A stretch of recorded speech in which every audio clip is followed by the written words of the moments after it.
Let's get real, shoulder pain sucks, and today we're not gonna waste any of your time. We're gonna give you the top exercises to fix this problem short and long term.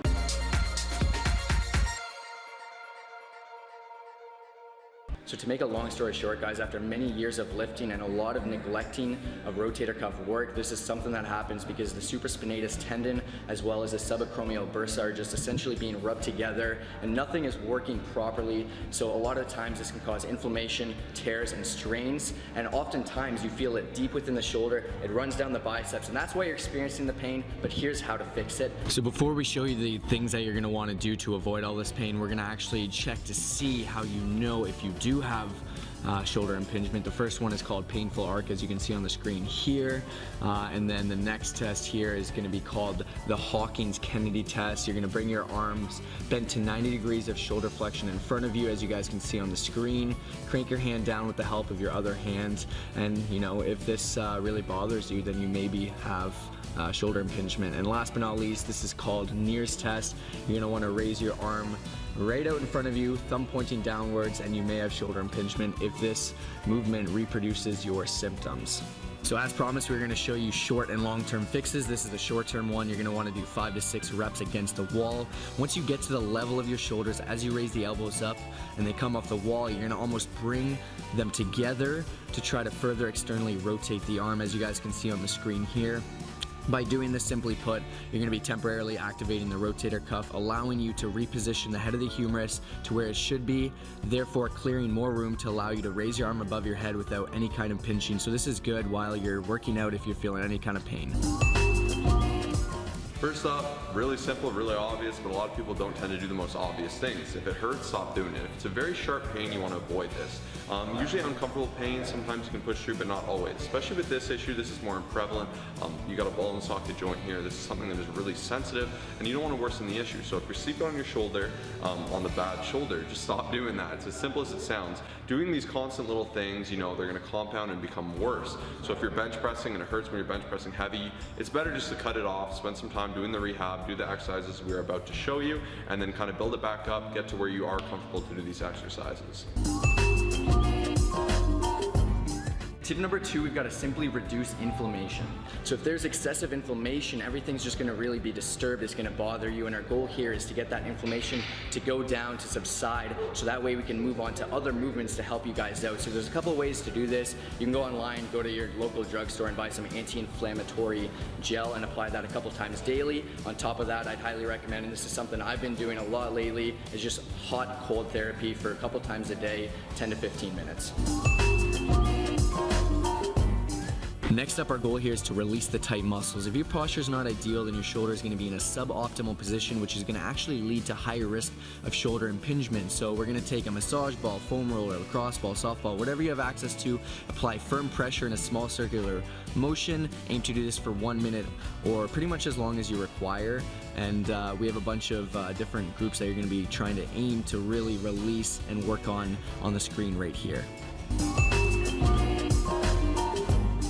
Step number 4, we're going to begin with initial exercises. The goal here is to keep the shoulder as mobile as possible. On the screen here, you see me doing the pendulum. You're going to lean over to allow your arm to dangle underneath you. Use the momentum of your arm and swing from side to side, forwards, backwards, circles, and you can do 10 repetitions each.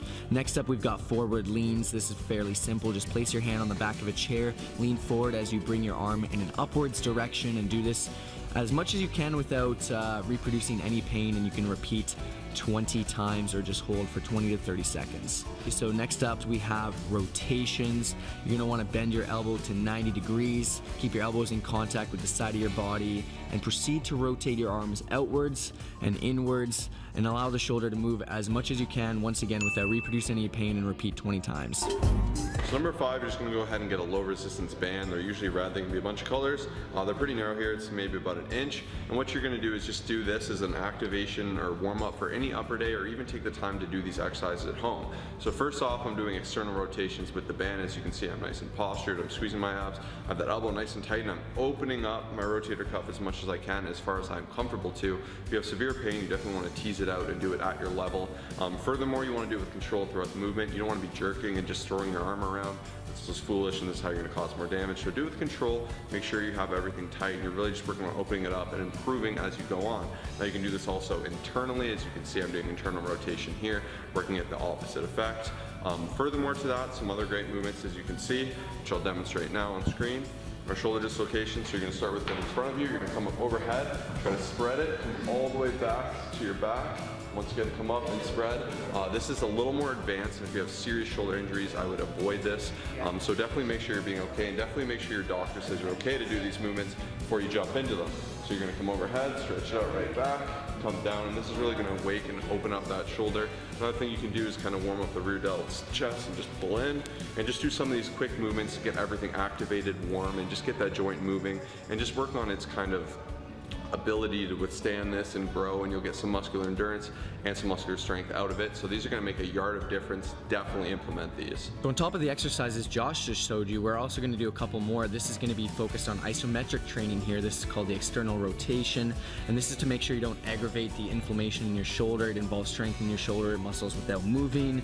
Keep your elbows tucked into the side of your body, pull the resistance band away from your body, and you're going to hold this position for 30 seconds, do it 3 times. Next up, we're focusing on anti-impingement training. Guys, if the shoulder bone is not centered in the shoulder joint, it can often move in an upwards position, and this can lead to the impingement of the structures in the subacromial space. So that's why we want to really focus on humeral head depression here.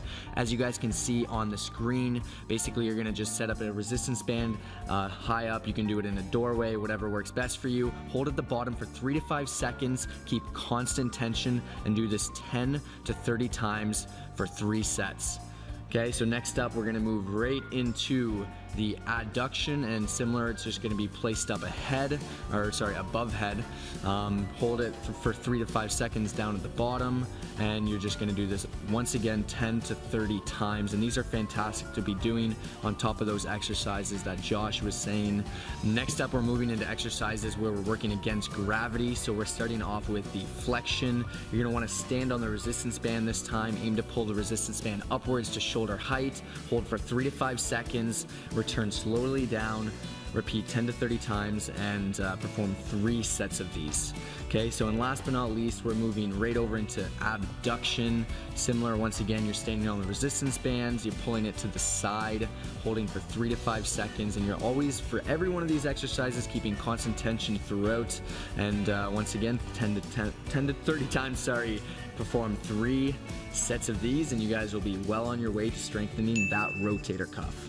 Hopefully this helps. Hopefully we can help alleviate some of that pain. At the end of the day, if it's severe, we definitely recommend seeing a doctor or a physio, something like that. But these are some home remedies that Kyle has personally used. As you can tell, he's very passionate about this to help alleviate that pain, stay in the game, stay long term. This is something I try to do actively, because even though I don't have the pain, I like to try to do these movements to keep everything fresh. Shoulder and the knee are 2 very sensitive issues in weightlifting, and if they blow out, you're going to be really in the rabbit hole for some serious damage. So definitely think with foresight, be intelligent, do these with control.